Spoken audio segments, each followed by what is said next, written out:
Okay, always the three he-he's.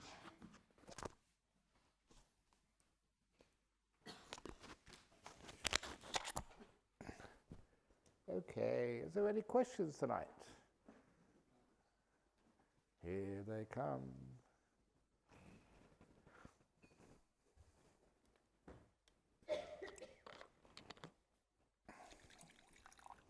Pretty good.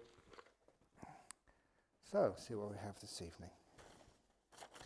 The first question we have here. Dear Ajahn, Nibbida as regards meditation seems at odd with loving kindness to ourselves. Can we soften Nibbida, or is it complete rejection required? Nibbida is this wonderful little word. It's like, yes, we're actually on the wheel of samsara, going round and round and round. And just letting it be, is just like being in an aircraft which is plummeting to the ground. We have this thing called Nibbida, which is like the ejection button. You press it, and it means you get out of samsara. I always call it samsara's ejection seat. I don't know, it's a long time since I really watched movies, but I always remember the James Bond movie where there was, he was driving his car and there was some person trying to kill him next to him, and so he pressed the button and he went through the roof. That was really cool. I often thought that sometimes during interview time that, no, I won't do that. No, I won't do that. But it's Nibbida. What it really means is you see there's a problem. Sometimes we never feel it's a problem. We think, oh yeah, just we keep going on. When actually you see the problem, it's just not coming from you. It's just natural. You just turn away from these things. This is not for everybody, but when I was a lay person, it just didn't make any sense. Why did I have to go off and just work for things like money or fame and stuff like that? Because I saw many people who were very wealthy, much wealthier than I was, and saw people who were they were Nobel Prize winners and really famous people. One of the people I saw over here in Perth was Sir Roger Penrose. He was the person who invented, or actually discovered, black holes. I know he's one of the most famous physicists in the world, and he was, coming through Perth, and I got connections. So we had dinner, but I didn't have any dinner with him. Obviously, just sat down and had a cup of tea. And this fellow is brilliant, Sir Roger Penrose. It was his ideas which Stephen Hawking piggybacked on to get the Big Bang theory. But Roger Penrose, that was really interested in trying to talk to him. A brilliant mind, see if he could understand about a bit about meditation on the mind and stuff like that. It was impossible to talk to him about anything. And so there's maybe about 30 or 40 people at this dinner. It was in the Gravity Centre in Gingin. And then, after a while, I was sitting next to somebody from NASA and just talking amazing sort of conversation about stuff. And people were just chatting away. And then I looked up and there was this, the star of the evening. So Roger Penrose was sitting there, or rather standing there like a wallflower. He couldn't hold a conversation with anybody. Brilliant in his field, but excuse me, stupid in life. And I never wanted to be like that. So you get Nibbida, you get rejection to that. What do you want to do that for? So after a while, people may be like in the army. And after a while, when they see all the destruction, they get Nibbida from that. It just moves you away from it. It's not so much negativity, it's just more like, well, I can do better than that. This is not really leading anywhere. So that's what Nibbida means. And it is loving kindness. It's just a natural thing, which comes up, kindness to yourself, kindness towards others. Dear Ajahn Brahm, because Nibbida actually comes up, I should have mentioned this, when I mentioned the early on, from happiness, from sukhi no chitang samadhyati, from happiness, joy, you get this beautiful stillness, and from stillness you get seeing things as they truly are, and from seeing things as they truly are you get nibbida. So, wow, I'm in a mess here. I think it's about time that sort of you just move away from these stuff you've been carrying around all the time. Dear Ajahn Brahm, I have been meditating, sitting both indoors and outdoors today.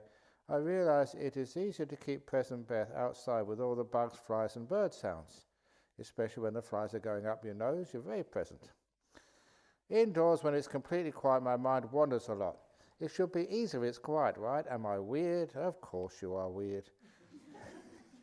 No, you're not. That's all it really is. Yeah, it's true.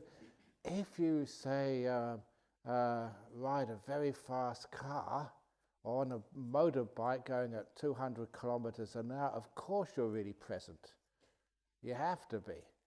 So many times people use those really scary extreme sports or extreme situations to almost force themselves to be in this moment. But then that's a bit, false. So why can't you just be in there without the fear, without the bugs, without the concern about what's happening to you right now, without the fear of self-preservation? Why can't you have the present moment awareness where it's nice and comfortable? And after a while, it's because you find you don't have to be present. You like to be present. So it's not because of the compulsion, because the bugs are not allowing you to start thinking about stuff. It is because of the joy of just being here. You don't need it's very easy to be in the present moment, have a straight back, when the Zen master is walking behind you with a big stick. Yeah, of course I'm really awake. But that's from the wrong reasons. So why can't we just be awake, not out of fear, but out of joy? So that's actually one of the wonderful things. Yes, it is easier, but it's from the wrong reasons. Number one, why don't enlightened monks say they're enlightened? Won't it serve as an inspiration to all? Okay, sometimes somebody asked me this question actually it was, one thing is they're not supposed to tell other lay people first of all. And the reason is this, because you should all know that if you give a donation or food or just a cup of tea to an enlightened monk, you get far more returns on your investment than if you just give it to some scallywag monk. You get more bang for your bucks.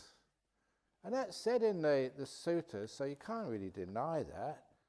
So, what happens in practice in places, especially places like Thailand, they're always looking which monk is enlightened, because you've only got a certain amount of resources. You have to make sure it goes as far as possible. You can't waste them to just ordinary little monks. So because of that, one of my earliest memories of staying with Ajahn Chah, there was maybe in that time maybe 40 or 50 monks there, and the food was, I've mentioned the food before, disgusting food, usually sticky rice and rotten fish curry, and that's about it. And then one day we were just waiting there for the food after arms round to pass the food out. And then a big pickup truck, what we call like a ute in Australia, drew up and the back was full of pots of curries and sweets and really delicious food from town. And the driver came in. As soon as I saw that, I thought, as a young monk, you had your desire and craving. I thought, wow, going to eat well today. And the driver came out and he came into the dining hall and said, where's Ajahn Chah today? I said, Ajahn Chah, he's been invited to do a blessing in town. Oh, really? So the driver got in his car and drove off. And that really hurt. Because his idea was, why waste all that food on ordinary monks? He wouldn't get the bang for his bucks. So because of that, that if we say who's enlightened, who's not, who's a stream winner, who's not a stream winner, it creates the two-tier Sangha. We have those who are just ordinary, we call them putuchanas, ordinary, and those who are, stream winners and more advanced, we call them Aryas, what I call creating the Aryastocracy. Not the aristocracy, the Aryastocracy. But it has a class system in the Sangha, and that has terrible, terrible sort of effects. It means that some people, or some monks, think, well, I'm enlightened as anybody else, and sometimes they fake it because, you get more gains, honours and fame, more respect, and sometimes you see some poor monks, they've been a monk for 10, 20, 30, 40 years, and they say, well, what have you got? And say, well, they say, well, nothing very much, and that's very dispiriting. So instead, we don't even mention that, who's enlightened, who isn't, because then you just see the Sangha as a whole, monks and nuns. So not just distinguishing. So this is in order not to actually make distinctions, between who is and who isn't. And also that, I think when I was in Sri Lanka in a monastery once, and they were videoing this. And so again, one of the monks, they came up and asked on camera, he said, Ajahn Brahm, are you enlightened? And I thought, I've had enough of being asked this and trying to get out of giving a proper answer or whatever. So I just told him. I said, exactly. You're interested now, aren't you? You're paying attention. Crazy. So I told them that, because in the Dhamma, those who know some Buddhism, know that there's no self in here. It's just what we call the 5 components of existence, the 5 khandhas. There's the body, stuff. There is the experience, or what I call the Vedana. Or Vedana, that's the experience. People call it feeling, but it's mere like experience. And then you have the perceptions, you have the mental formations, which is mostly your will, or the will rather, and the 6 different types of consciousness, the consciousnesses. Those are they're called the 5 khandhas, the 5 components of existence. And so I told his monks, if you can please tell me which of these khandhas is enlightened, then I'll answer your question. Is it the body which is enlightened? Is it the experience? Is it the perceptions? Is it the will? Is it the consciousness? None of it belongs to me, nothing to do with me. It's none of my business. So if you can actually point to what's enlightened, then I can answer your question. The monk was actually understood enough to say, oh, sadhu, sadhu, sadhu, great. So who is enlightened? You can't say Ajahn Chah is enlightened. You read the book No Ajahn Chah. What's enlightened? So what instead we say is what's been eliminated, what's disappeared. And that's why we published that book, The Art of Disappearing. Not the art of becoming enlightened. Same thing really, but the art of disappearing. It gives a much better description of what we're doing here. Not trying to attain more status. I'm more enlightened than you are, nah, nah, nah, nah, nah. My teacher's more enlightened, he's got more psychic powers than your teacher has, nah, nah, nah, nah, nah. Theravada's more advanced than Mahayana, no it isn't, Mahayana's more advanced than Theravada, nah, nah, nah, nah, nah. That's just so unspiritual. There's something terribly wrong with that. And indeed, there's one of the suttas where, and I often quote this one, I forget actually where it is now. Actually, I've been where the 2 monks, Venerable Ananda was the Buddha's attendant, and a monk came up to the Buddha and said, one who is an arahat, fully enlightened, never thinks, never even perceives or conceives that they're better than anybody else. nor worse than anybody else, nor the same as anybody else. The Buddha said, sadhu, sadhu, sadhu, yeah, that's true. And another monk came up and he said almost exactly the same. One who is an enlightened being never thinks they're better than anybody else, never thinks they're worse than anybody else, never thinks they're the same as anybody else. Correct. And then the Buddha turned around and said, that was how arahats let me know that they've attained that goal. Not better, not worse, not the same. There's nothing to compare, nothing to measure. So you disappear, you vanish. So that is what being enlightened is. That's why you don't say you're enlightened. That misses the point. It says, how much disappeared are you? Like I mentioned the other day in Andamangala, how eliminated are you? The closer you are to enlightenment, to Nibbana, the more eliminated you are. So see if you can become highly eliminated, or extremely eliminated, or totally eliminated. Now that's actually more close.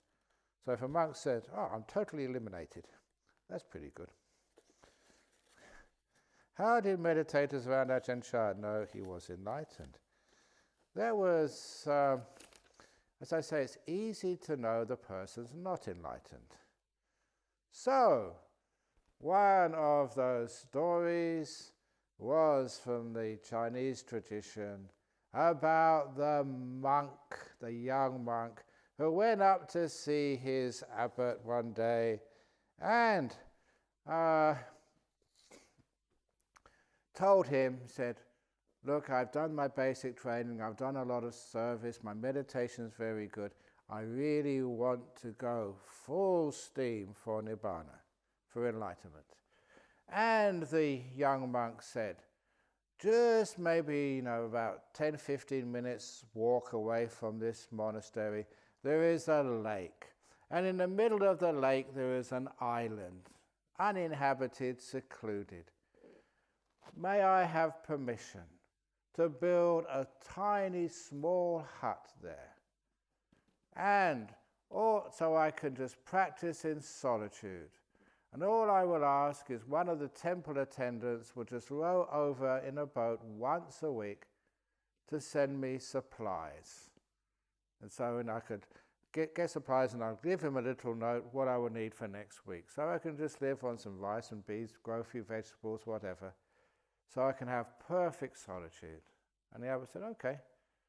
And so he went, he built a nice little hut in the middle of the island in the lake, and he lived there for 3 years, perfect solitude, getting deeper and deeper into his meditation, until one day he thought that was it. He was enlightened. Now what do you do next once you're enlightened? So the next time the attendant came in the boat, he asked the attendant, can I please have next week a quill pen, actually no, a brush, some parchment and some ink. I want to write some calligraphy. Just like you got me to write calligraphy in Melbourne last June or July, or August or something, when it was September, to raise funds for the NBM project. So, I write some calligraphy.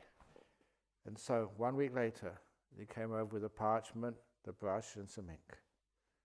And that monk, he meditated so deeply, because if you're going to write calligraphy, you have to be so powerful.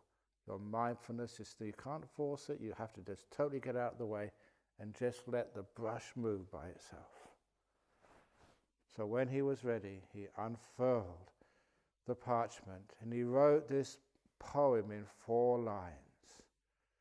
It translated as, the diligent monk, alone for 3 years, is no longer moved by the 4 worldly winds. And that was like code. It's an expression which monks used to say they were enlightened. So he wrote that, and the calligraphy was just immaculate. And he let the parchment dry, and he waited for the the time to pass until the attendant came, and he, he gave the parchment to the attendant with the instructions to hand it to the abbot. And then for 7 days he waited, and he started just thinking about what the abbot would do, another enlightened being in this world, just how he'd be so proud as his student, and how that calligraphy would probably be framed and hung in one of the big temples, maybe even in the main temple, maybe in a museum for posterity, the expression of a newly enlightened monk. And so he was actually quite pleased when 1 week later the attendant came back and said, "This is from the abbot." And it was another parchment. It looked surprisingly similar to his own, and when he unfurled it, he realized it was his own, the one he sent to the abbot last week. And his eyes went wide when he saw over the first line in this incredible, artistic, immaculate calligraphy, the abbot had written, scrawled would be the better word, in red biro pen, fart. F-A-R-T. What's he going on? The second line, alone for 3 years. There was another F-A-R-T, this time in capital letters. And the third line is no longer moved. F-A-R-T underlined by the four worldly winds. F-A-R-T underlined 3 times with 3 exclamation marks after it. Now this piece of calligraphy took 3 years of solitude and hard meditation to actually create. And this stupid abbot had destroyed it. Just not a monk, a punk. Just doesn't know any artistic taste at all, and can't recognize enlightenment when it's in front of his fat nose. This was too much. So that monk, he just ran out of his little hut, managed to catch the attendant, before he actually was too far across the lake, called him back, got in the boat and said, "Take me to that abbot." And he went back over the lake, into the abbot's office, stormed in there. "What you do this for?" And the abbot very calmly sort of stood up, and he opened out the scroll, and he read it out to the hermit monk. The diligent monk, alone for 3 years, is no longer moved by the 4 worldly winds. That's what you wrote, monk. And 4 little farts have blown you clean across the lake for the first time in 3 years.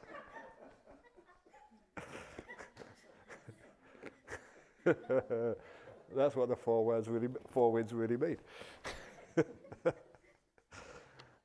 And so the diligent monk understood, I'm not enlightened after all, and just went back for another few years on the island. Well, that's typical. That's how we find out if someone's enlightened or not. Just find out some weak point, abuse them. So how do you know Ajahn China who was enlightened? You can't know. Maybe I can, because I was living with him for 9 years, checking him out, just what he was doing.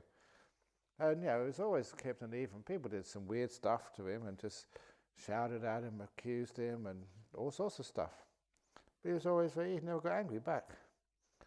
And also never had any sort of craving to speak of. Because I remember just the one time which really convinced me, which just pushed me over the edge, that was an enlightened being, was not so much his teachings. Teachings were fantastic. Things like the sitting under the mango tree simile. That was brilliant.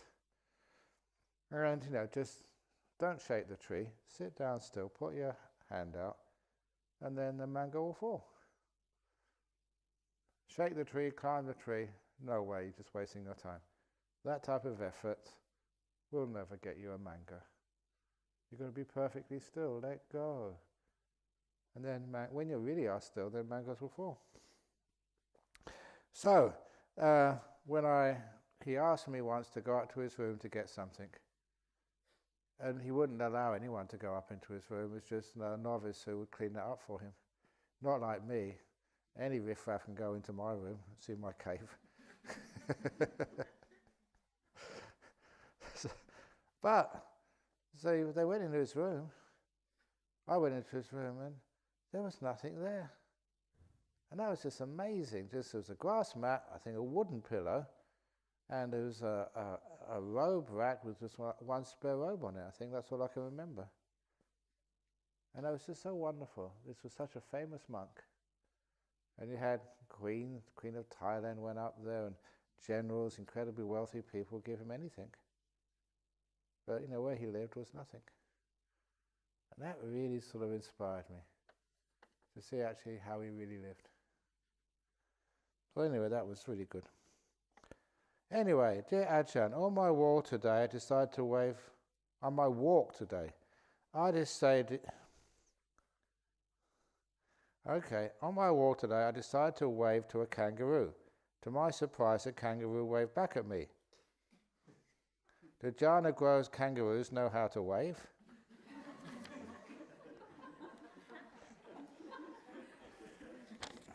I know the old story over, it's this indigenous culture. It's incredibly fantastic. So there was an indigenous man who was with an Australian friend of mine, and they were driving along, and unfortunately they hit a rabbit. We've seen there's some rabbits over here. So they hit a rabbit, so they stopped. And to all intents and purposes, that rabbit was dead. But the indigenous elder, hang on a moment, went into his little bag he was carrying with him and got out some oil and started rubbing it into the rabbit's tummy. And then the rabbit, very slowly, after about 2 or 3 minutes of very gently rubbing this ointment, whatever it was, into the rabbit's tummy, the rabbit started to twitch. A sign it was like alive. So he kept on rubbing it in, and the rabbit twitched again, and then more rubbing it in, and then the rabbit opened its eyes, and then wore in, and the rabbit sort of got onto its 4 feet, very unstable at first, and started to walk away. And every now and again, every 2 or 3 steps, the rabbit, maybe out of gratitude, we'll find out in a few minutes, he actually would turn around and wave back at the indigenous elder. And every more 3 steps, the rabbit was getting stronger. More 3 steps, and it was more steady on its feet, but always turn around and wave back. And then after maybe just a few more meters, it started to trot. But it would always run a little bit and then turn around and wave back. And by the time it got almost out of sight, it was running as good as any rabbit could run. But it always stopped and waved back at the indigenous elder. And of course the Australian friend said, "What the heck is that? What did you rub into that rabbit?" Oh, he said, "That was, I got it in the chemist. It's hair restorer with a permanent wave." It's a joke. Hair restorer with a permanent wave.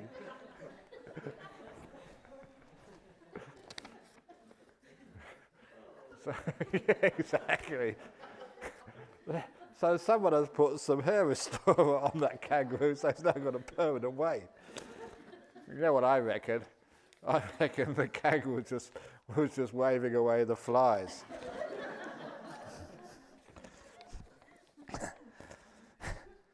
Okay, dear Ajahn, can you explain the meaning of the 10 names of Buddha? For example, what does Vijja, Charana, Sampano means? Do their names apply to an arahat as well? Some of them do, some of them don't. Because Vijja, Charana, Sampano, Vijja means wisdom, understanding the avijja, delusion. Vijja is like the opposite of delusion. And it's where we get the word witcha, witches, from. Witchcraft. That means the opposite of avijja. That's what we're doing here. So those words, they go into English language, but that's where vijja is. Charano is conduct. So it is sampano means, endowed with proper wisdom and conduct. Not just wisdom, but the conduct. In other words, just because somebody says something and it's very profound and wise. That doesn't mean they're enlightened. It's just how they behave as well. That's really important. And it got the Arahat. It says the Arahat as well. So it does apply to some of those ones, apply to the Buddha only, some to the Arahat as well. Dear Ajahn, to add something more to your last night's story, which one? Something I have experienced is that my usually unsettled stomach keeps to its highest standard during Jhana Grove retreats. My mind is happy it could be Bianca's secret magic she adds to the food she serves. Well, I said this Ouija is witchcraft, so maybe the secret ingredient is magic. Magic pudding. Magic, I don't know, magic.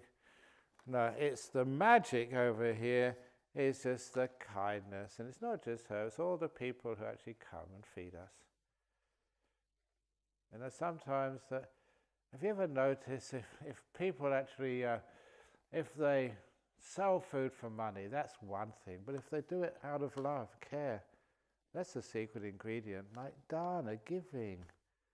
So, the people who came here today, it was actually your sister. I'm going to go to my sister, Shirley, and her friends. And they come here. They don't have to come. They don't get any money for this. We don't pay them. They come all this way, to feed you with their friends. And it's wonderful that they come here to feed you. And they just get so much joy out of it. Not for money, for some other thing, for joy, for giving. And that joy, that giving, is why the food tastes delicious. It's pure food because it comes from a pure heart.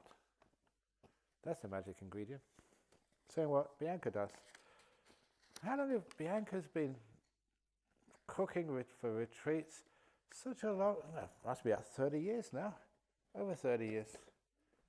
So, all this time, that's her little dana which she does all the time. It's amazing.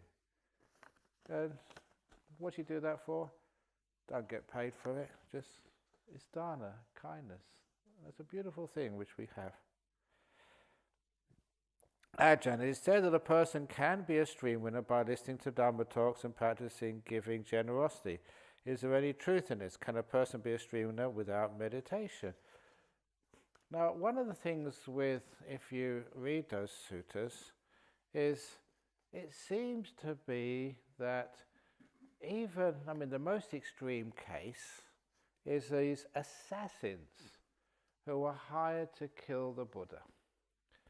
And the way it worked was they hired one assassin to do the deed, and 2 assassins would wait for the first assassin and kill the first assassin. And then 4 will kill the 2, 8 will kill the 4, 16 will kill the 8, 32 will kill the 16, and that way it would just, no one knows who murdered whom. And so that was the scheme. And so the first assassin crept up to the Buddha with a big knife to kill the Buddha. And the Buddha, is so kind and so nice, and how can I do this? It reminds me of my father, just after the Second World War, with his brother, I think before I was born. And they were staying in a very cheap place over in Fulham, not much that's West London, not much money around, so they managed to get a couple of chickens, to raise the chickens, not just for eggs, but to eat them. And then when they've had the chicken for a while, it was time to kill them, to put it in the pot. But by that time it was like a pet. So I can't do that anymore. When you get someone, even like a chicken, how could you kill a chicken if it becomes a nice pet? So because of that, they lost a lot of money at that scheme. Had a chicken, but they could not put it in a pot. So if you can do that with a chicken, imagine a Buddha. How can you kill a Buddha? You're just too soft and just too nice. Too much compassion, kindness. It's possible to kill them. I remember just a story years and years ago of it was a Hindu yogi. He was wandering late at night through some really bad part of New York, and a couple of New York thugs they sort of cornered him and say, "Give us your wallet, Mac." That's what they used to say in those days. Honestly, I remember reading this, that's what they said, "Give us your wallet, Mac." He said, "I don't have a wallet, I don't have any money. Don't give us that, we'll knife you." But he was so calm and peaceful. And he said, "Well, look, I'm a holy man. I just spend the time just living simply and serving." And he was so sincere that after a while they said, "Oh, really, I'm sorry, we made a mistake. Have a wonderful night, sir." And they called him sir. And because they called him sir, that was in the front page of the, I think, New York Times the next day. It was unheard of that these thugs would actually call anyone sir. And it's just his kindness, his gentleness. He was just unable to be harmed. And so that's the same with the Buddhas, even more than that. So they couldn't harm him. So the first of those assassins said, "Oh, I'm terribly sorry, I asked forgiveness, I shouldn't have really done this, to be an assassin." And the Buddha forgave him and gave him some Dhamma, and he became a stream winner. And then the other two came along and said, "Have you seen this this guy with a knife coming around?" And the Buddha said, "Oh yeah, he came to kill me. But, I taught him the Dhamma." And he taught the other two and gave them forgiveness, and they became stream winners. The whole lot became stream winners in the end. And I think, that is just really just extreme. Someone comes to kill you, and they end up becoming stream winners? No meditation, no mindfulness, no compassion at all. But just the Buddhist. But what actually happens, the answer to that is, if you really know your Pali language, that if you say you're a stream winner, sometimes it means you're on the path to being a stream winner. Because if you entered the path of being a stream winner, the goal of being a stream winner is certain. You can't U-turn. What that means is, just like you may have upset like a mafia person, and the mafia, maybe you haven't paid the debt, or you've told the police about where their headquarters are, what they're up to, and the mafia says, "You're dead." "I'm not dead, I'm still alive." "But you're as good as dead. You're the walking..." No, it's not Walking Dead, that's something else, isn't it? It's a movie or something. But your death is so certain that you might as well call you dead. And you see that in Pali. If something is so certain, then it's as if it's already happened. That's an idiom of Pali. And so if you're bound to be a stream winner, there's no possibility of anything else, then they call you a stream winner. It's certain. It has to happen. So that makes sense to me. It's just a Pali that people, they've become inspired by the Buddha, and because of that they will practice, they will meditate, they will keep precepts, they will be kind and mindful. They can't not do that. Just like the other day when someone says, "Can I stop meditating now?" No way. It's not up to you anymore. Being brainwashed, you can't do anything else. Somebody said that years ago. Once you've heard this Dhamma, you just can't forget it. You may go away, leave it for a while, but just it's got you. And that's like with a stream winner. So that's what I understand. Yeah, they may listen to Dhamma, practice giving generosity, but that makes them enter the path to being a stream winner. And being a stream winner is certain. So they sometimes say in the Pali, "Yeah, you're a stream winner.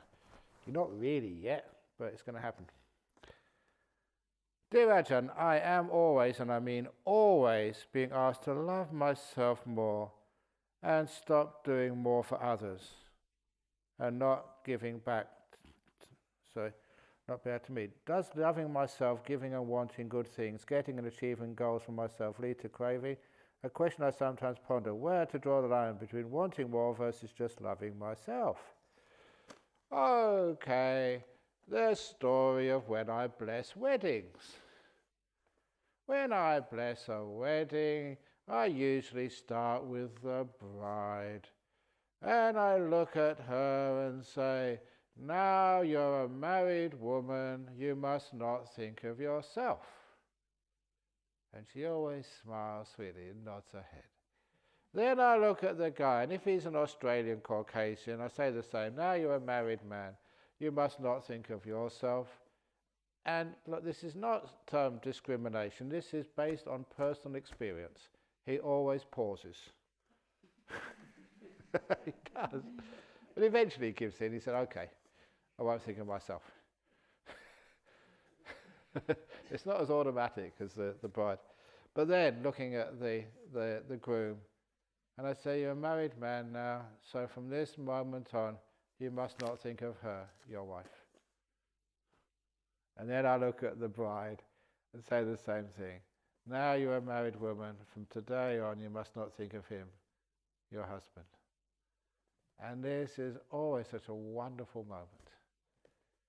Because they're thinking, who the hell have we invited to bless our marriage? This crazy guy? But then you give them the answer to the riddle. When you're married, you must not think of yourself. When you're married, you must not think of your partner. When you're married, the third option, you think of us. And they get it straight away. They think, oh yeah.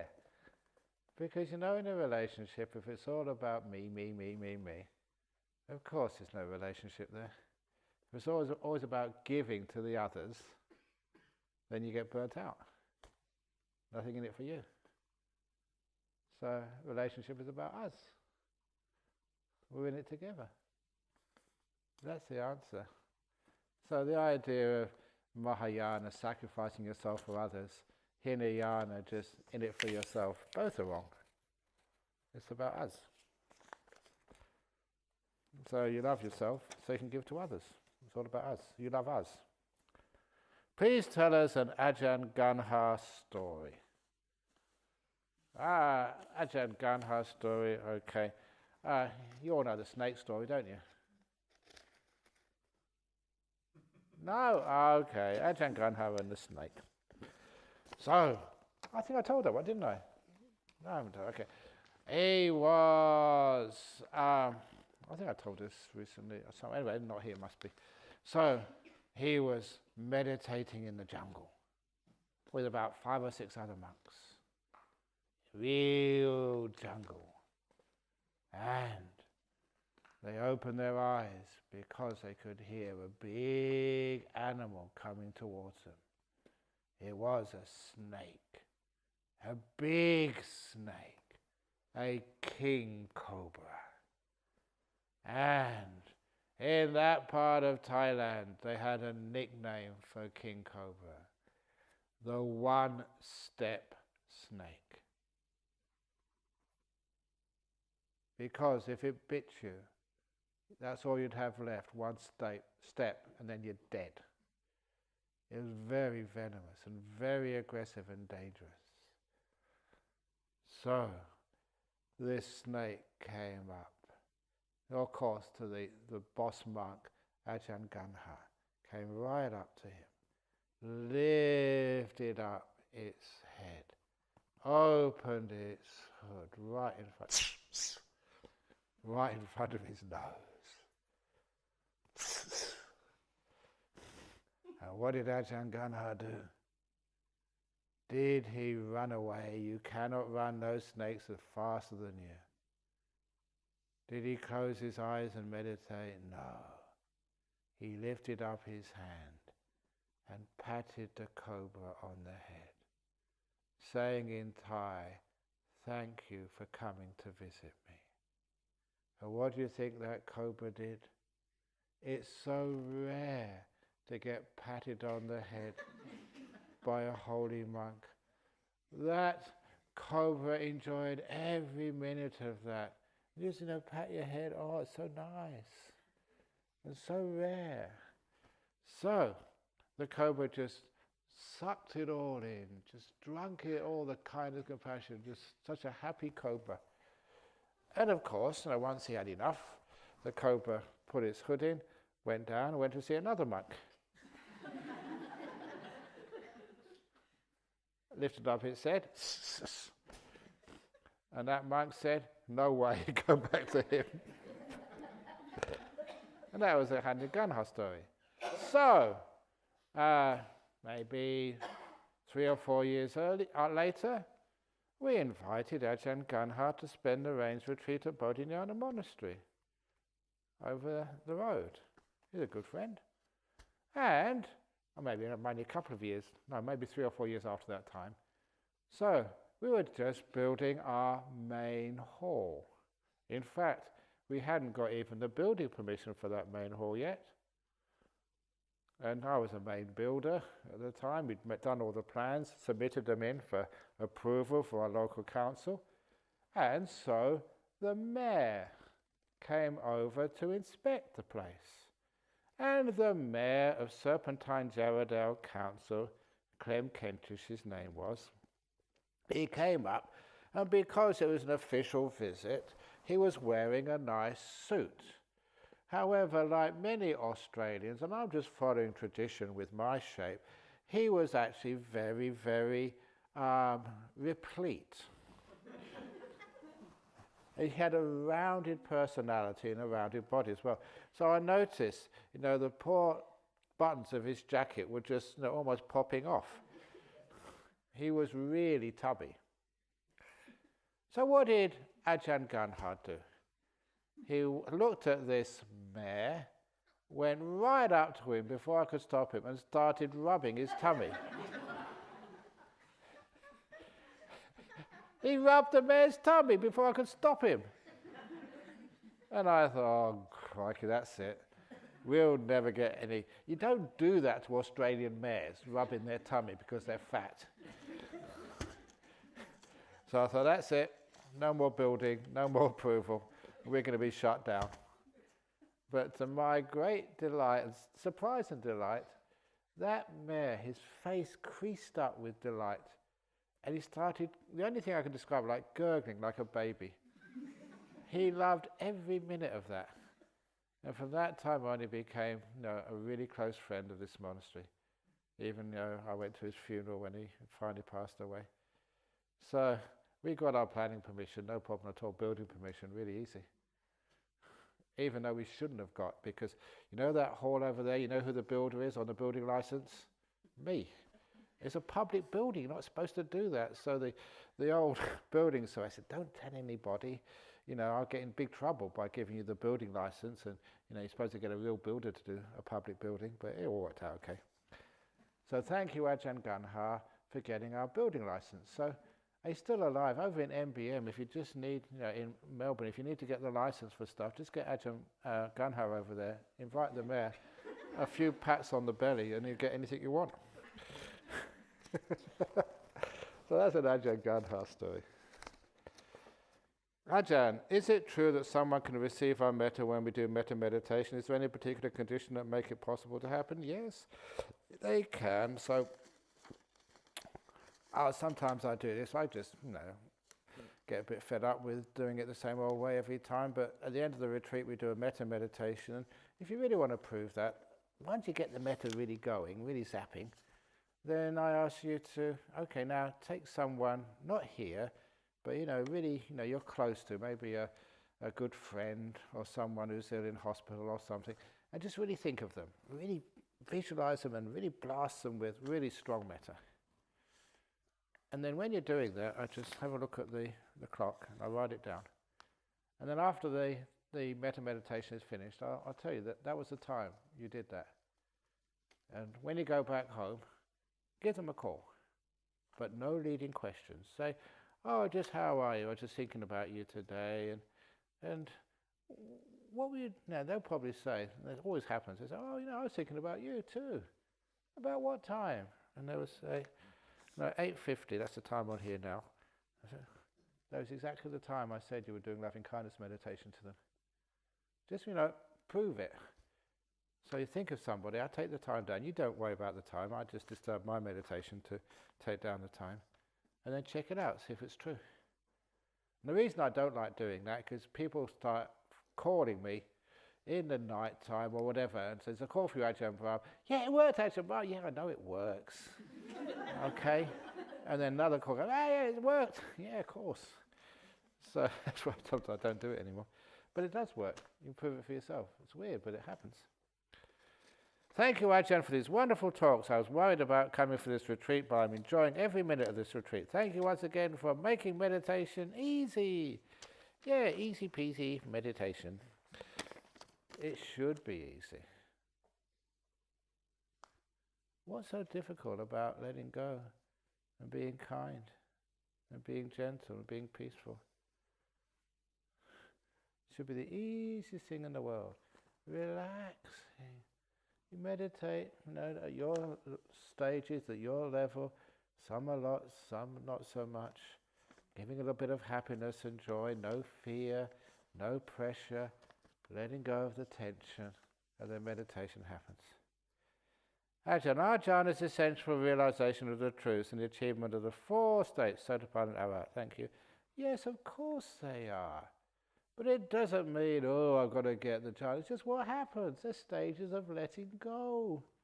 So the more you let go, the more these things happen. It's nothing about you. There's stages of you disappearing. The great vanishing act. And that's what happens. Jhanas, the nice thing about it, it's just so blissful. So it's wonderful. It's a taste of freedom. That's the 3rd noble truth of letting go, the path to Nibbana. And they say Nibbana paramang sukhang. Nibbana is the highest bliss. So the more bliss you get, the more exit, the closer you are to enlightenment. Isn't that wonderful? Not a path of pain, more pain. The more pain you have, the more close you are to being a saint. That was the path of asceticism. And people really got into that, whipping themselves. Even today in the Philippines, the people on Easter time, they volunteer to be nailed onto a cross. There's something really weird about that. But in Buddhism, we just volunteered to bliss out. That's much more fun. And also, if you get one jhana, even the first jhana, the Buddha described it as Sambodhi Sukha, the experience. Enlightenment, happiness. It's not enlightenment, but it's so close. He described it as Sambodhi Sukha, enlightenment, happiness. You can do that. I understand that there are other traditions of ours to count the breath 1 to 10 repeatedly to calm the mind. What is your view of this method? Yeah, I did that for quite a few years when I first started. Yeah, it works okay, but after a while, when I was really sleepy in the mornings, I was counting the breath, and I was up to about 26 until I realised I'd gone past the 10. Breathing in, 1 out, 1 in, 2 out, 2 in, 3 out, 3 in, 4 out, 26. I lost my mindfulness, and it was just such hard work. Especially if you're an accountant, you can do it that way. But these days, if you're in a bit of a rush, breathing in 1, 2, 6, 4, 2, 4, 6, 8. Do it quickly. So it's okay to do it at the beginning, but don't stay with the counting. It just gives a bit more sort of work to do. People say that Buddhists may become extinct one day. Yeah, exactly, because we're endangered species. The Buddhist nuns, bhikkhunis, they're on the World Wildlife Fund. They're pretty wild bhikkhunis. Endangered species, so you shouldn't really be exporting them, overseas, unless you've got a license. So, Buddhists may become extinct one day since we are so gentle not go around converting people. We do convert people by stealth. Although mindfulness is getting more popular, few people know it stems from Buddhism. What is your opinion on that? Just we get in there. Buddhism is growing in the world. It's expanding. So am I.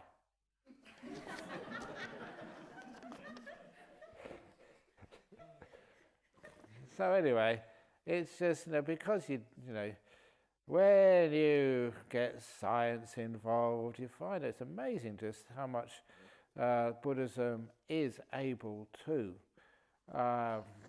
be unchallenged by science. And one of the interesting things, now mindfulness is becoming popular, but what I'm really interested in is this part of the modern science and the nature of the mind. For many scientists, mind does not exist. Just some byproduct of the brain. So I gave a talk just stirring people up. There's no such thing as secular mindfulness. If it's secular, you shouldn't call it mind, you should call it brain. So I said you should call that secular brainfulness, not mindfulness. Mind is something different. So anyway, the mindfulness is getting popular, it works, but it needs more. And so many people are now starting to introduce things like compassion, my kindfulness, not mindfulness, but kindfulness, with ethics as well, and all this other stuff. Just doing mindfulness without the other factors of the Eightfold Path, I mentioned that's like a monoculture.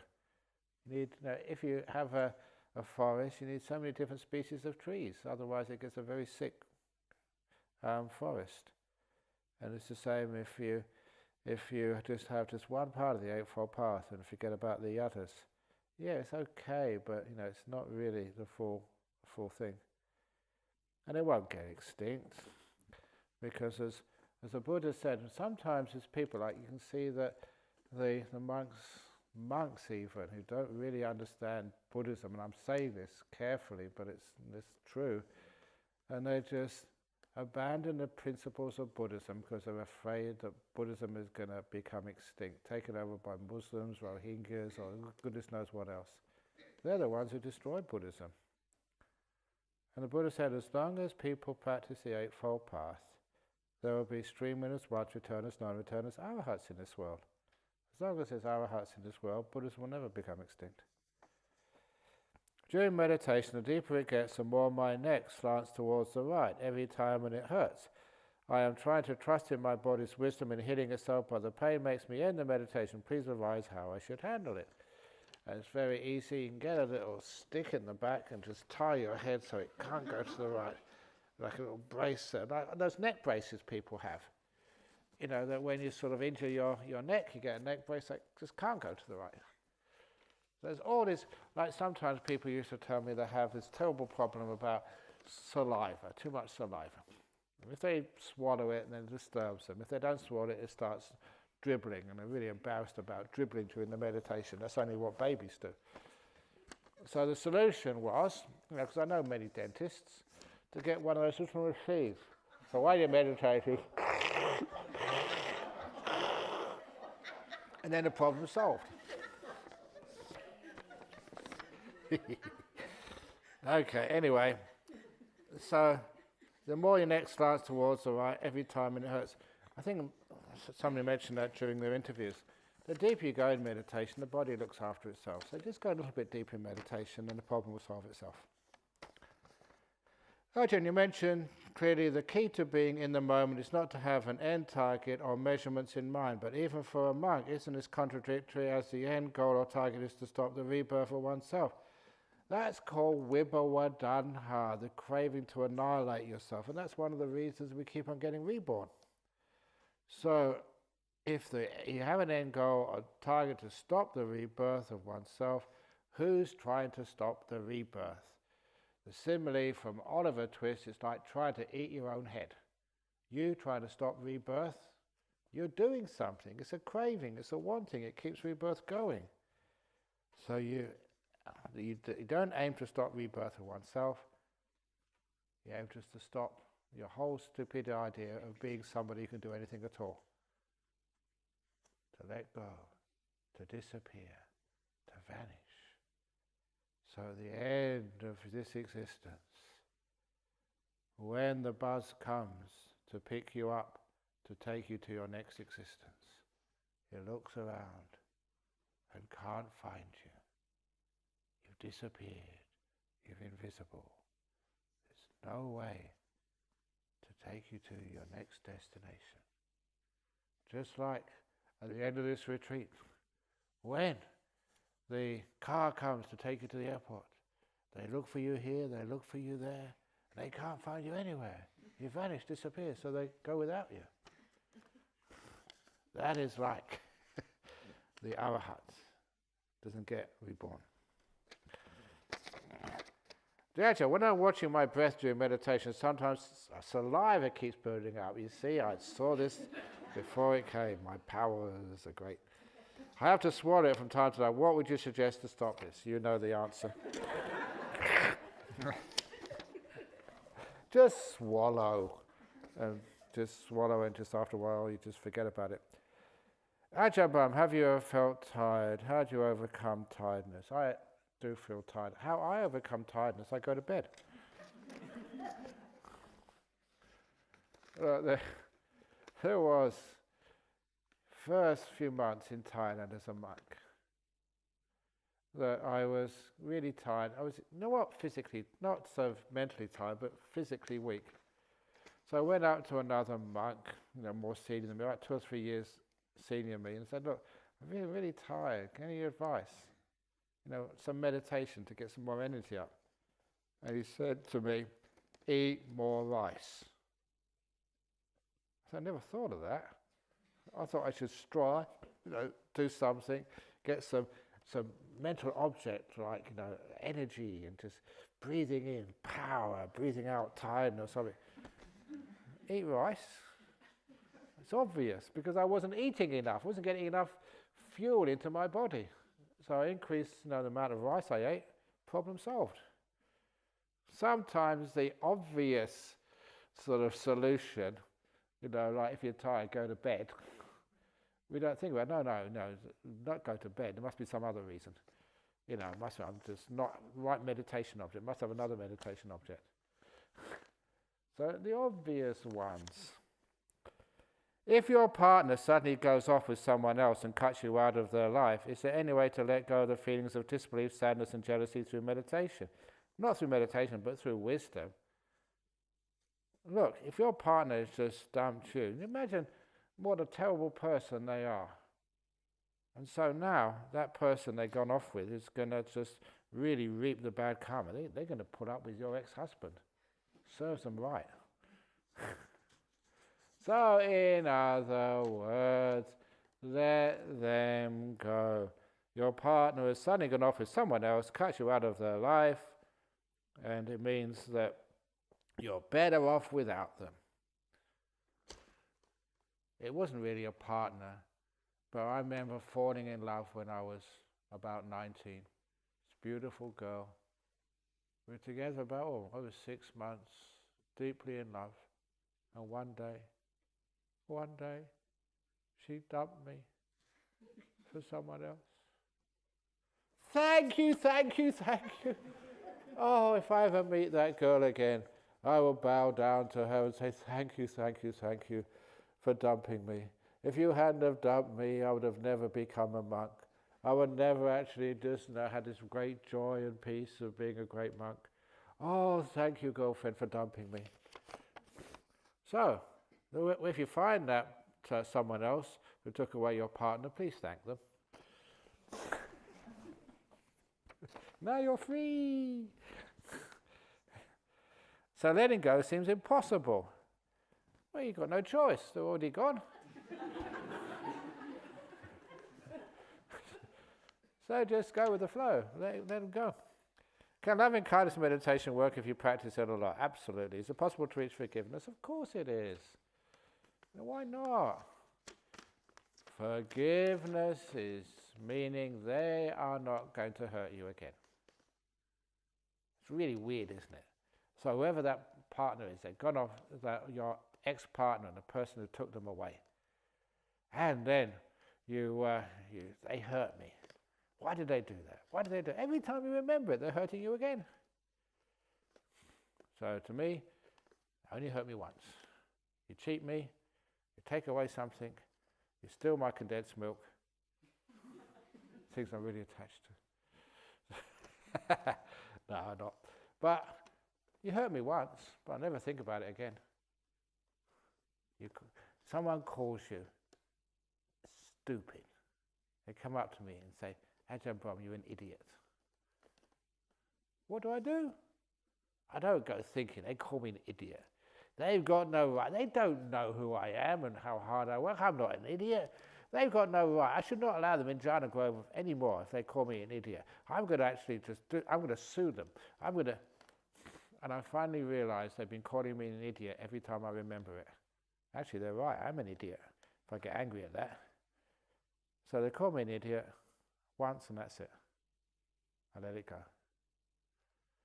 Ajahn Chah used to teach, if somebody calls you a dog, which is a bad thing, no, a really bad word for a dog, they call you a dog, call you Ma. What should you do? He says, they call you a dog, then you should look at your bottom. See if you have a tail. If you haven't got a tail, you're obviously not a dog. End of problem.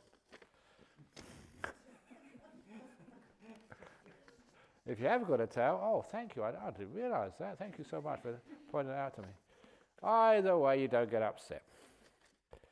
Is it still possible for thoughts to arise even one has been silently focused on the breath for a substantial amount of time? Yes, but those thoughts are not really strong. You can let them go very easily. It's like the thoughts are in the background somewhere. Like, sometimes you're in deep meditation or you walk in meditation, it sounds like a long way away. And they're right next to you, but they feel so far away, so focused on the silence. I've noticed if I indulge in the thoughts, my breath gets heavier and the level of deepness in the meditation is lost. Thanks. So you don't indulge in them. Indulge, instead of indulging, entangled in them, giving them importance. The old story, first saw this going through Changi Airport, Terminal 3, because that's where the Perth flights are, the Australian flights. And then, middle of Terminal 3, there's this big TV, whatever it's called, and on that monitor they have soccer matches, EPL, all the time. And so I was passing there and this gentleman jumped up and said, "That's not offside, that wasn't offside, that was a goal." I said, why is he doing that? Why is he shouting at the screen?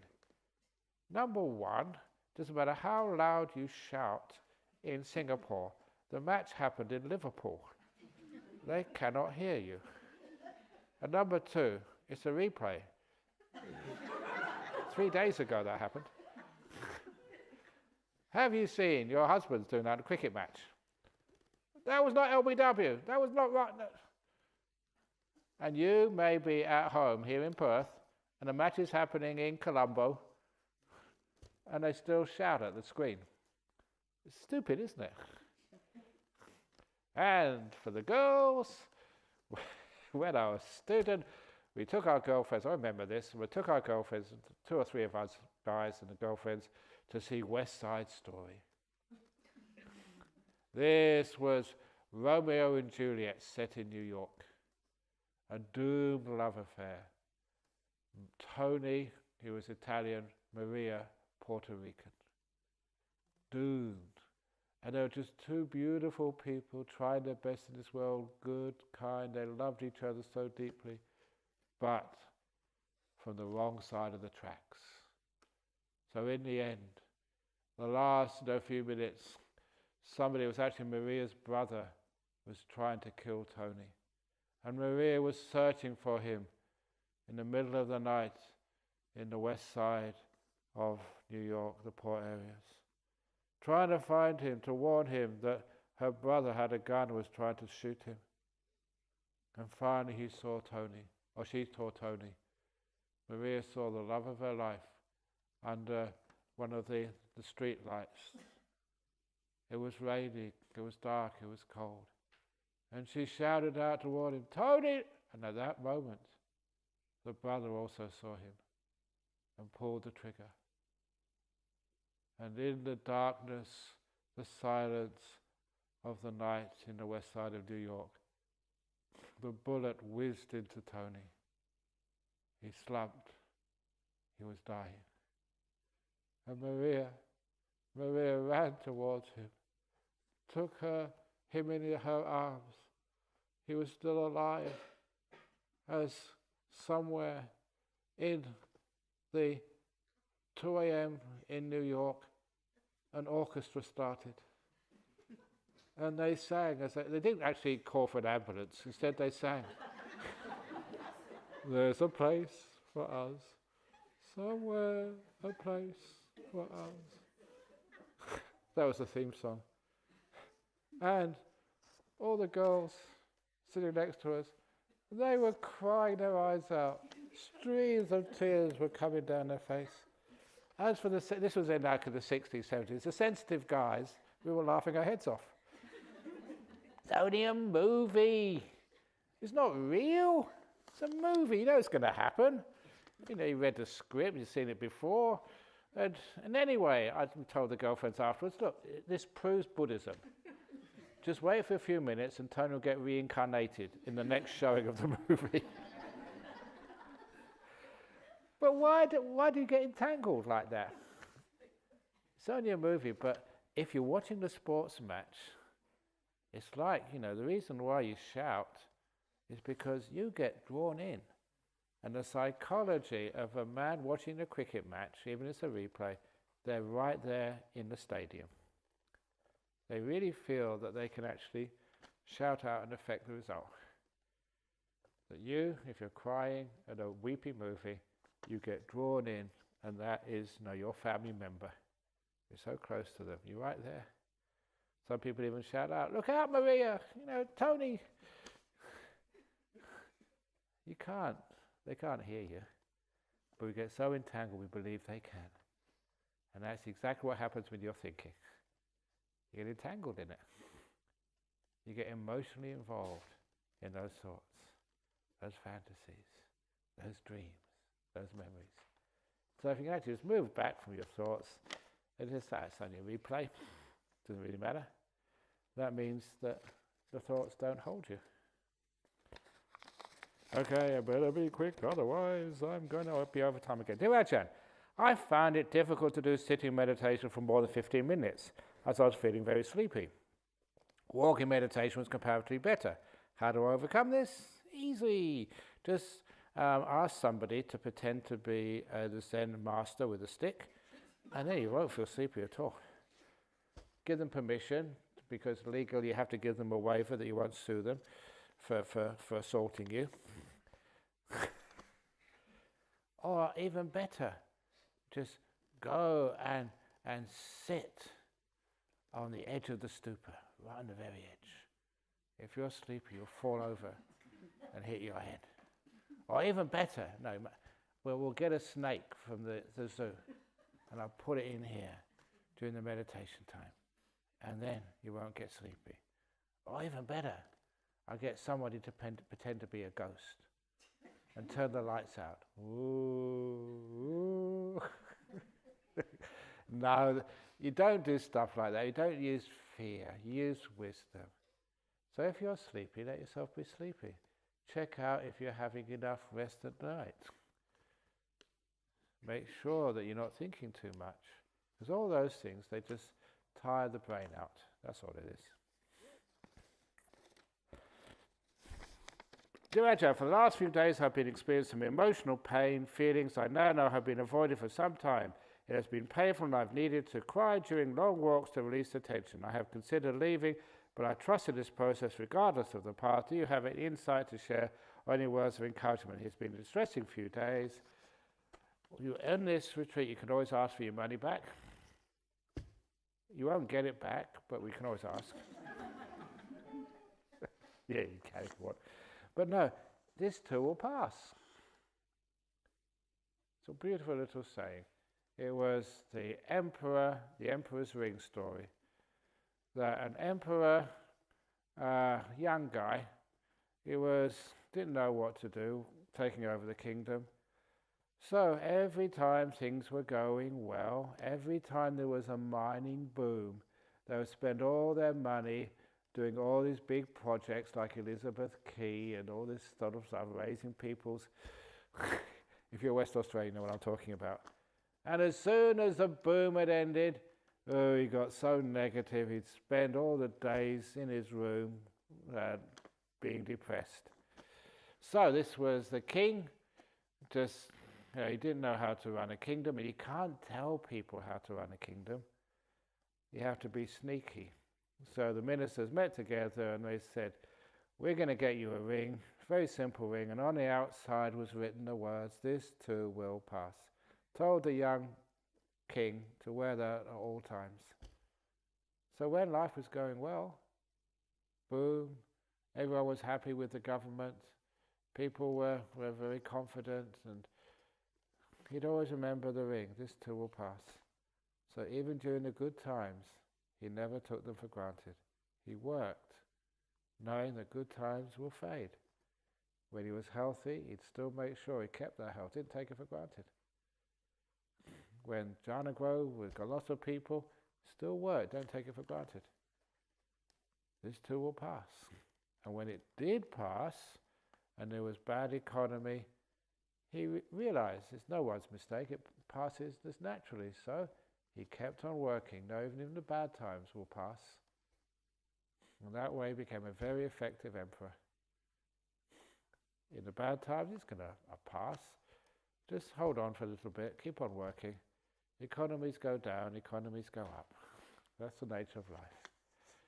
So that's a beautiful little saying, this too will pass. When people get depressed, it passes. But remember to keep that in mind in the good times. When you're healthy, it's good now, my everything is good, everything is fine. It will pass. Sometimes I tell monks that, I tell those monks, I say, how are you feeling today? They're doing great. They won't last. And it's a bit of a joke, but it's important to say, well, don't take it for granted. So it's great. You can cry, experience some emotional pain, feelings, but remember, don't indulge in the emotional pain. See if you can let it go. If it's somebody hurt you or you hurt yourself, only hurt yourself once. Let it go, it's in the past. Don't need to keep bringing it up. Focus on the present moment. And if you feel really negative, the story, which was very powerful, keep on saying it, when you go for a walk, have a look at the trees in this forest and see if you can find the perfect tree, one which was dead straight, no marks on the trunk, all the branches in place, equally spaced, only green leaves on the twigs, no brown leaves, no leaves which have been eaten by the bugs. A perfect tree. They don't exist. In fact, if they did, they'd be just so boring. The beautiful ones, find the most beautiful tree in this forest, the one you like the most. You'll find it's the one which is all twisted and bent and crooked, with so many branches have been torn off by the storms of life, and in those holes, that's where the animals and the birds make their nests. That's a beautiful tree, all over the place. And the trunk all scarred, nobbled by the storms of life. That's beauty. So don't complain about life, about what happened to you. That's what makes the beautiful character. The most beautiful tree in the forest is not what you think is perfect. It's what you know is perfect. And that's you. So I always tell people, if you've got a husband who's all bent and crooked and twisted and damaged, he's gorgeous. Just like you. Just want to apologize if I have spread negativity when doing kitchen duties. I was irritated once someone added a step to the process which I think making the place messy and slowing us down. Later I pointed it out and turned out that person is rather nice. I'm sorry for that matter to all of us. No, it's wonderful. You don't say sorry to the past. You learn from it. Say thank you for teaching me that sometimes I always think I'm right and sometimes I learn. So it's nice always to say, yeah, I'm imperfect.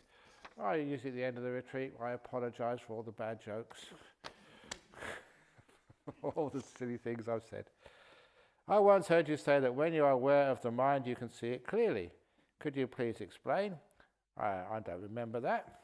When you're aware of the mind, you can see it clearly. No, you don't. You've got to have all the 5 hindrances gone, and then you can see things clearly. Can you please explain?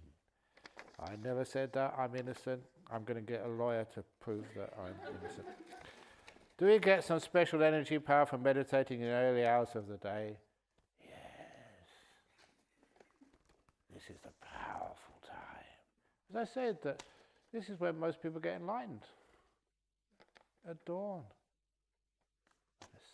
When the sun starts coming up and the lights emerge out of the darkness.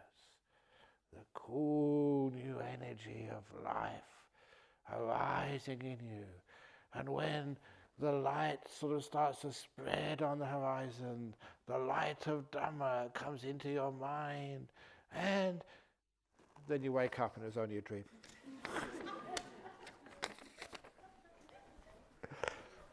So never mind. Anyway, yeah, special energy any time of the day. You have mentioned before how you have cured colds by being aware of and relaxing all different muscles in your nose and throat, etc. Could you please give us a few specifics on how you develop this level of body awareness? For example, is it by developing the body scanning practice? No, it's just by not being afraid of focusing on discomforts in your body and not trying to cure them.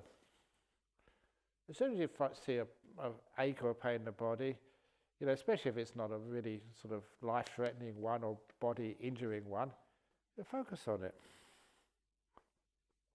Get to know it. Investigate it. Get really to understand what aches and pains are. But not if it's going to really cause you a lot of pain and a lot of injury. So once you actually feel it, you get to know it, then experiment with it. Experiment just imagining like a string being stretched and you let go of both ends. Like something being squashed, and then you expand it, being kind to it. A little bit of kindness, you play around with it until you know how it gets a bit less painful. And after a while you look at it and you just can relax it all away.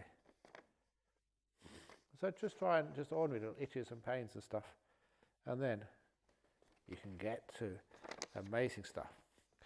Regarding the simile of the bus journey, if there's no drive, then who are we training in meditation?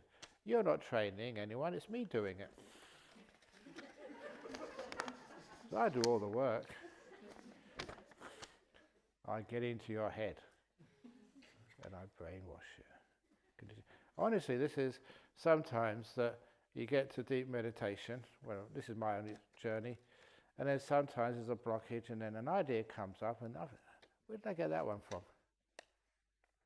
And then you remember, that was Ajahn Chah said that years ago. It's like a seed which has been planting in your brain or your mind somewhere. It just lies dormant until it's ready and necessary. At the time I never understood it, but I never forgot it. Just like that simile I keep saying of the mango orchard. And the only way to get the mangoes is to sit perfectly still underneath the mangoes, under the tree with your hand open. When I first heard that, I thought it was absolutely gomayang. But it turned out to be just absolutely amazing stuff. I just rejected it at first. And years later, when I was ready for that type of teaching, it just came up. And it helped me so enormously. Ajahn Brahm, can you speak a little bit more about the 5 precepts? Do they have a deeper meaning? Is there a sutta that talks about the 5 precepts in detail? It's usually in the Vinaya they get into the 5 precepts and all these things, which in much more detail. But a little more about the 5 precepts. Again, don't kill your defilements. You're doing damage to them. Be kind to them. Don't steal. What can you say stealing? So taking what's not given. I want. So just like a monk, things have to be offered to us. So I don't go taking stuff. It's what you give to me. So just the mango tree gives you the mango. You don't take it and steal it. Not sort of misconduct in the senses. Just leave the senses alone and they get very peaceful.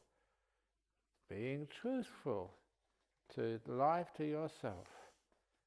We always think in fantasies, the time when I get enlightened.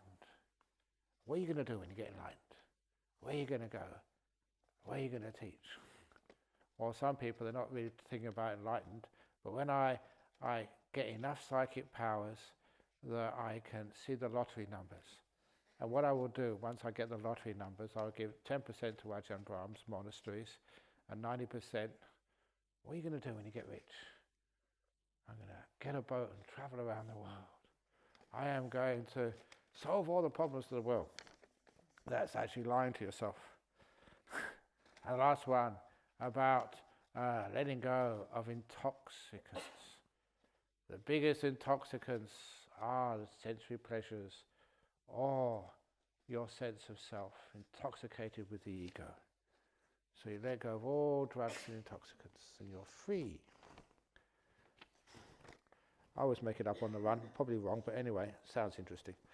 What happens to someone who regularly gets jhana but doesn't have enough of the Dharma to be nibbanaed? Psychic powers, dreamers, magic powers. But if you do the jhanas and you think you will them, you get big ego.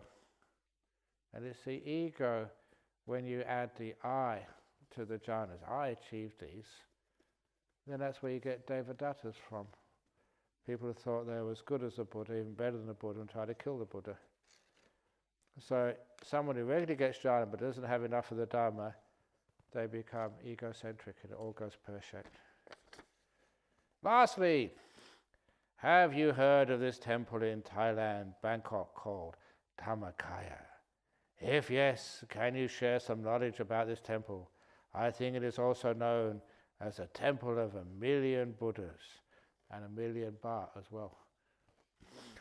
I visited once and it is a very serene and peaceful place. Didn't seem to be a famous tourist spot, but for the locals they visit and stay for meditation too. Oh my dear, get on the internet, Dhammakaya. The abbot had to run away, accused of fraud. Be very careful. Don't just believe what you're told. Check it out and see for yourself. People can be very gullible at times. I remember they were collecting huge amounts of money. Be very careful. Don't ruin monasteries by giving too much money to them. Monasteries are okay, but not to monks or nuns. We don't have personal cash or money. Check them out. You can just see what I've got. You go in my room, in my cave. So you don't have expensive stuff there. I don't have Gucci shoes or Versace robe. But some monks do. Some monks get very wealthy. That's one of the reasons why if you give donations, give it to the temple, not to a monk. Monks were not supposed to have these things. It's supposed to be simple. And that to raise funds, I know this happened, I don't like saying these things, but the abbot there once said he's going to perform a psychic feat. And so, because I was in Malaysia at the time, I was the airport manager of Alor Setar airport, a small airport in North Malaysia. He was telling me about this. He saw it. He said they all went there and there was an image of the Buddha appeared on the clouds. He saw it with his own eyes, psychic power. Of course, a few months later, they started having pictures of John Lennon on the clouds at Rock Festival. It was lasers. And it was just a trick to get money. That's really awful. So anyway, just be careful sometimes that it has some good things. And I feel a bit sorry because some of the Dhammakaya monks, the disciples, are really good people. But it's the leaders who cause all the problems. So be very careful. Just because they're a monk or a nun, look at their behavior, and if there's something doesn't feel right, just check it out. One of the problems in Thailand, and also Malaysia, Singapore, and other countries, you think, oh, if I criticize a monk, I'm going to go to hell. don't criticize a monk. That's wrong. Criticize a monk or an honor leader, but make sure you've got your facts right. Make sure you're doing it out of kindness, out of gentleness, out of love for the Sangha, not just to put somebody down or to destroy them, not to become better than they are, but coming from a really compassionate motive. Make sure you got your facts, the right time and the right place. Because that's actually how we got the rules of the precepts for. People saw us monks and nuns doing the wrong thing, and you helped us out. For example, the last story I'm going to mention, it is the Bhikkhuni's Pajitya number 8. It's one of the favourite stories about the monks' rules, or the nuns' rules, and just how very good criticism actually led to a very important rule for the Bhikkhunis. Because in those days, the Bhikkhuni monasteries used to be, in quiet places, but in the city somewhere, or in the township somewhere for safety. And then early one morning, there was a gentleman, he was actually walking down the road past the monastery wall. It was a Bhikkhuni monastery, and he was really well dressed because he was going to an audience with the king. He was a businessman trying to get a really lucrative contract. So he was walking there in the early morning. They had these little, what's it called? Firebrands, like torches to light the way. No electricity in those days. With some, I think, pitch or something, in order to light them, and in the early morning you could see where you're going. And he was walking there thinking about the business deal, not really sort of thinking about anything else. And then suddenly, over the wall, came a big bucket of shit. Went all over him. Because what had happened, it was one of the nuns, the Bhikkhuni's job, was actually to empty out the latrine early in the morning. All the stuff which had got in there the night before. She had a few buckets, and she's supposed to take them to the cesspit. But she was a bit lazy that morning, and so she threw them out, and no one would be on the opposite side of the wall that time in the morning. And of course, there's one of the laws, which is essential law of Dhamma, is essential law of science as well, Murphy's Law. You know Murphy's Law? If it can happen, it will happen. And so according to Murphy's Law, when she threw the bucket of shit over the monastery wall, there just happened to be a man on the other side, received the whole lot. And you can imagine he stopped thinking about the business deal. He was very much in the present moment. With shit running down his face and on his nice clothes. And he was really upset. So upset, he was so angry. Those nuns on the other side of the wall, they're not real nuns, they're not real compassionate, they're not mindful or wise, they shouldn't do this. I'm going to burn their monastery down. He took one of the brands of firebrands and he ran into the monastery with the full intent of angrily burning down the whole monastery. But there was a gatekeeper. And the gatekeeper said, "Where are you going?" "Look what they did to me. You can't throw this stuff over me." And the gatekeeper, he should have either been a politician or a second-hand car dealer. Because this gatekeeper said, "What? You've been blessed by holy shit from holy nuns? This is not usual. This is incredibly auspicious. You've heard about holy water. Now this is even much more powerful than holy water." He said, "Wow, you are so lucky." And this businessman was so gullible, believed every word of it. He said, "Listen," said the gatekeeper, "just go home quickly. So get washed and dressed and get the smell off you, get a new pair of clothes on. And I'm sure you'll get enormous good luck today." And he believed that. So he went home, got changed, and went to the palace, and he got awarded this incredibly lucrative deal from the king. A really good contract. And so he forgot about burning down the monastery, but instead he told his friends. business people, you have drinks together, you have lunch, and you talk about, how to do well in business. He said, listen guys, if you really want to do well in your business, forget about this sprinkling water, get the real stuff. It worked for me.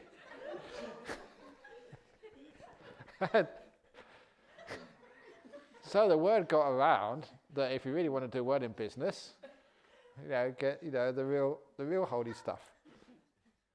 And of course, sooner or later, a few monks heard that, and they told the Buddha, and the Buddha told the nuns, "You're really lucky that you had this gatekeeper who could spin more than Tony Blair. You are so fortunate, but don't do it again. You're very lucky this time." So the 8th Pajitya rule for bhikkhunis, you can check it out for yourself, is any bhikkhuni, any nun who throws a bucket of shit over the monastery wall incurs the offense of Pajitya, which has to be confessed. That's one of the rules in the nuns' Patimokkha. So anyway, what am I talking about that for? I don't know. Something about, serene and peaceful place. So anyway, if you see anything wrong, if you're actually going past Bodhinyana Monastery and a bucket of, what comes over the wall, it's not a blessing, okay? You go and tell somebody, and we'll make sure it never happens again. So that's that story. Okay, little stories to entertain you tonight. So, now we can do the 3 sadhus. Sadhu, sadhu, sadhu. And please don't go asking the nuns for a blessing tonight. Okay. Okay, have a nice night. See you tomorrow morning.